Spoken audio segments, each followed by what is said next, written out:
तो एक बात है, चाहे लिख लो किताब में, घर में 8 से 10 लोग रहने वाले हों और लड़की हों, तो लड़कियों का ज़रा गौर से देखना। जो नमाज़ ना पढ़ने वाली लड़की है, उसको ज़रा गौर से उसका चेहरा देखना।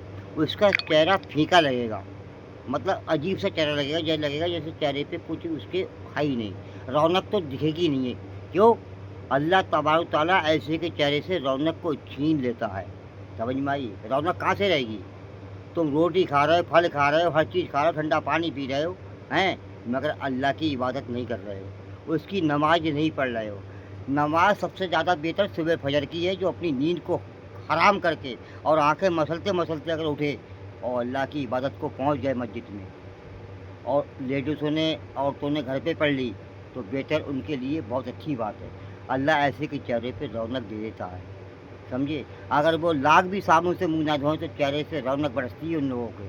जो सुबह फजर की नमाज़ पढ़ें, इशा की पढ़ें, ज़ुहर की पढ़ें, मगरिब की पढ़ें, नमाज़ें पढ़ते रहें, तो ऐसे के चेहरे पे अल्लाह तबारक तआला रौनक को भेज देता है। जभी तो लोग कहते हैं वहाँ से अल्लाह कितनी रौनक है चेहरे पे। अरे ये नमाज की रौनक है, समझ में आई? रौनक उन लोगों के चेहरे पे नहीं होती है जो 8 दिन की नमाज को तर्क कर देते हैं। घर में एलसीडी लगी हुई है, उसको देखने के लिए टाइम है, समझ में आई? वो कौन सा नाटक आता है, तो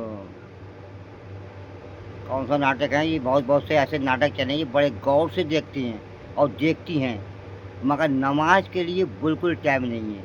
5 मिनट की नमाज के लिए टाइम नहीं है, 3 घंटे का सीरियल देख के लिए टाइम है। 3 घंटे का सीरियल देखने के लिए टाइम है, 2 घंटे का सीरियल देखने के लिए टाइम है, मगर नमाज के लिए वक़्त नहीं है। सुन लो माँ बहनों, सुन लो बच्चों, तुम भी हकीकत तुम्हें बता रहा हूँ। अभी तुम चल फिर रहे हो, आँखों से देख रहे हो, रोटी खा रहे हो। अगर तुमने अभी से नमाज की आदत डाल ली और नमाज पढ़ते रहे, तो कब्र में तुमको बड़ा चैन मिलने वाला है। और तुमने इसी तरीके से घूमते रहे, नमाज़ें तर करते रहे, नहीं पढ़ी, तो कब्र में तुमको बेइंतहा अज़ाब मिलने वाला है। यहाँ पर तुम्हारे बिस्तरों पे, घरों में अगर बिच्छू निकल जाए या सांप निकल जाए, समझ में, सांप, तो बाहर चले जाओ बुलाने, भैया सांप को मार दो, हमारे घर पे निकल जाए यार। यही करोगे, करोगे क्या?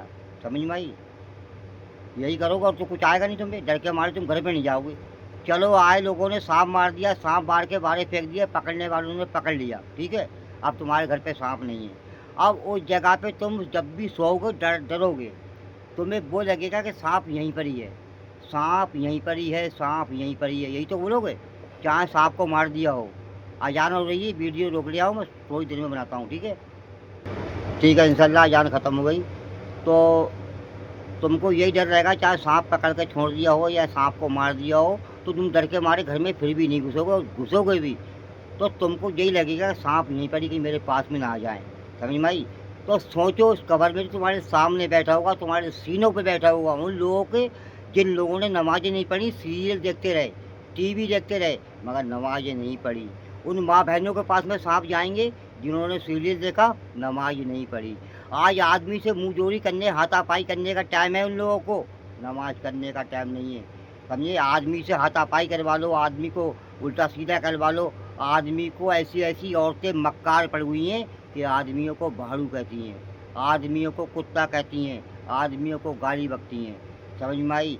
अरे तो अल्लाह तुमको 2 रोटी की निवाड़ी ज़रूर खिलाएगा, लेकिन तुम्हारी खाल में भूसा भर देगा। हकीकत तुम्हें बता रहा हूँ, तुम ऊपर पहुँचोगी, तुम्हारा वो आलम होगा, कुछ पूछो मत ही। लोग कहते हैं, बड़ी कहते हैं, माँ के पैरों के नीचे जन्नत का मर्तबा, थू, क्या खा के तुम्हारे पैरों को जन्नत का मर्तबा? तुम्हारे पैरों में कुछ है तो सिर्फ दोजख है। क्यों? तुम्हारे काम दोजख के हैं। जिसके पैरों के तले जन्नत का मर्तबा हो और वो इतने नीच गंदे काम करे, माशअल्लाह। बच्चों, वीडियो तुम सब शेयर करते हो, मगर वीडियो उठा पटक के शेयर करो, उसको सब जगह भेजना है। समझ में आई? क्यों? मैं तुम्हें कसम देता हूँ, जो अपने माँ बाप से मोहब्बत करता होगा, वो इस वीडियो को शेयर करेगा।